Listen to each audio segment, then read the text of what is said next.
kali ini akan membahas mengenai sejarah ekonomi Indonesia, yaitu kebijakan ekonomi pada masa demokrasi terpimpin yang berlangsung pada tahun 1959 sampai 1965. Bersama saya, Nisha Syafira Lewi, dan rekan saya, Maulana Ratno. Halo semuanya. Halo. Terima kasih sudah bergabung. Dan hari ini kita mempunyai tiga tamu sangat spesial nih. Siapa tuh? Yang pertama ada Muhammad Azmi Raffiani. Halo. Yang kedua ada Puspita Wilujeng. Halo. Yang ketiga ada Nadia Sibaristia. Halo. Selamat datang semuanya.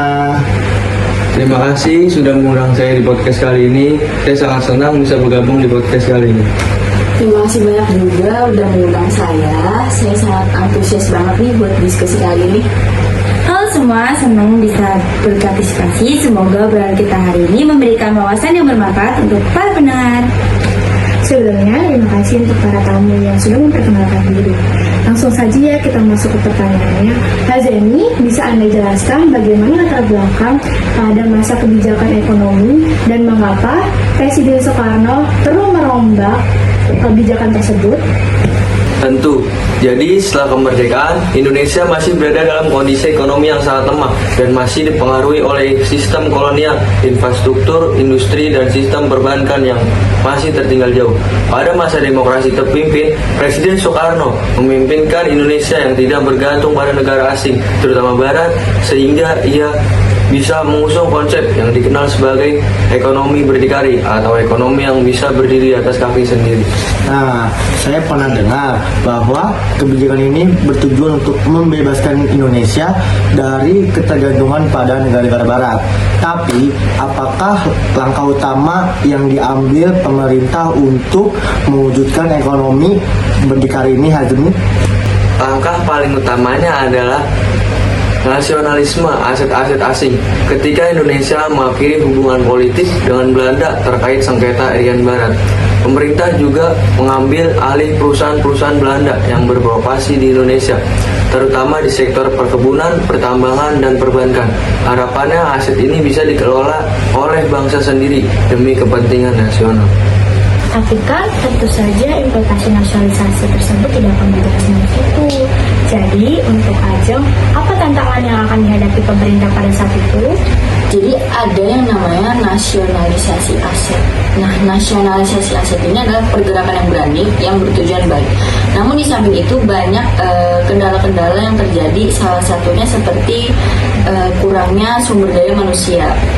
Oleh karena itu saat itu tuh Indonesia kurang memiliki cukup tenaga ahli dan mereka tuh belum bisa mengelola perusahaan-perusahaan yang sebelumnya dimiliki oleh orang Belanda. Selain itu, sepertinya kebijakan nasionalisasi ini juga didanai dengan cara riskan ya? Bener banget. Jadi tuh untuk membiayai kebijakan ini, pemerintah berupaya sangat besar yaitu mencetak uang dengan jumlah banyak yang dinamai dengan ekspansi fiskal. Nah, ekspansi fiskal ini bertujuan untuk membiayai proyek-proyek besar dan memperkuat angkatan bersenjata. Namun, hal ini mengakibatkan adanya inflasi tinggi dan melonjaknya harga jual barang-barang, dan akhirnya pun daya minat masyarakat untuk membeli barang-barang ini tuh menurun drastis. Tuh. Jadi bisa dibayangkan ya bagaimana kesulitannya masyarakat pada saat itu. Jadi untuk Nada, apa dampak inflasi terhadap masyarakat di bawahnya? Ya, dampaknya benar-benar luar biasa. Harga kebutuhan pokok melonjak tajam dan masyarakat kecil yang paling merasakan beban ini. Pendapatan mereka tidak sebanding dengan kenaikan harga barang-barang tersebut. Banyak yang kesulitan untuk mendapatkan kebutuhan dasar dan ketidakpuasan sosial pun meningkat. Pada saat itu masyarakat banyak yang melakukan protes dan situasi ini memperburuk stabilitas politik di era demokrasi terpimpin. Azmi, apakah kondisi ekonomi yang memburuk ini juga mempengaruhi stabilitas politik pada masa itu? Ya, tentu saja. Ketidakpuasan sosial dan ekonomi ini memperburuk dukungan terhadap pemerintahan Soekarno. Di samping inflasi, kelangkaan barang-barang kebutuhan pokok menjadi masalah serius. Kondisi ini menyebabkan ketidakstabilan politik dan berkontribusi pada ketegangan antara berbagai kelompok di Indonesia. Pada akhirnya, situasi ini menjadi salah satu penyebab peristiwa besar yang terjadi pada tahun 1965.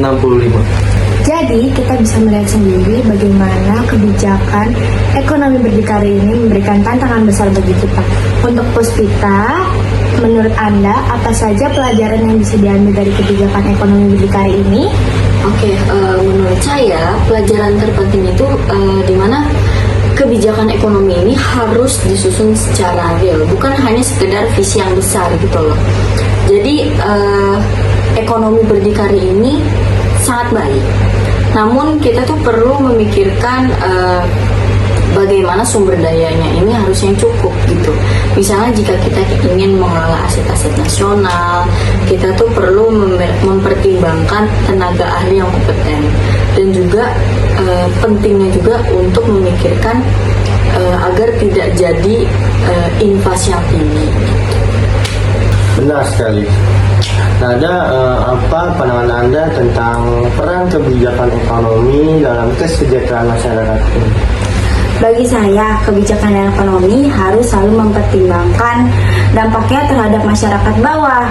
Ekonomi berdikari memang terdengar mulia, tetapi jika implementasinya justru membuat masyarakat sulit mendapatkan kebutuhan pokok, maka tujuan tersebut akan dianggap gagal. Kebijakan itu seharusnya menyejahterakan rakyat, bukan membanding. Maka itulah pemerintah perlu mendengarkan aspirasi masyarakat dan melihat dampaknya secara langsung di lapangan.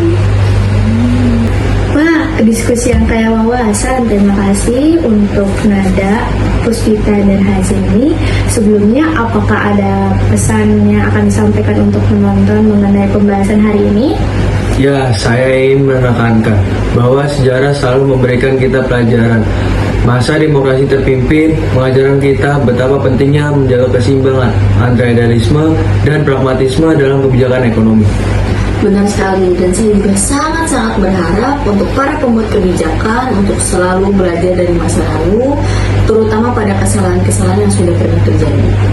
Saya hanya ingin menambahkan bahwa setiap kebijakan harus difokus pada kepentingan rakyat. Kebijakan ekonomi yang baik adalah yang menciptakan kesejahteraan dan keadilan sosial bagi semua masyarakat. Luar biasa. Terima kasih atas pandangan yang sangat berharga dari para tamu kita. Semoga diskusi hari ini memberikan wawasan baru bagi pendengar kita tentang kebijakan ekonomi pada masa demokrasi terpimpin. Betul sekali, terima kasih juga untuk Puspita, Hazemi, dan Nada yang sudah meluangkan waktu untuk hadir di podcast kali ini. Pada kali ini kita akan mengakhiri sesi ini. Sebelumnya terima kasih semuanya. Terima kasih, sampai jumpa.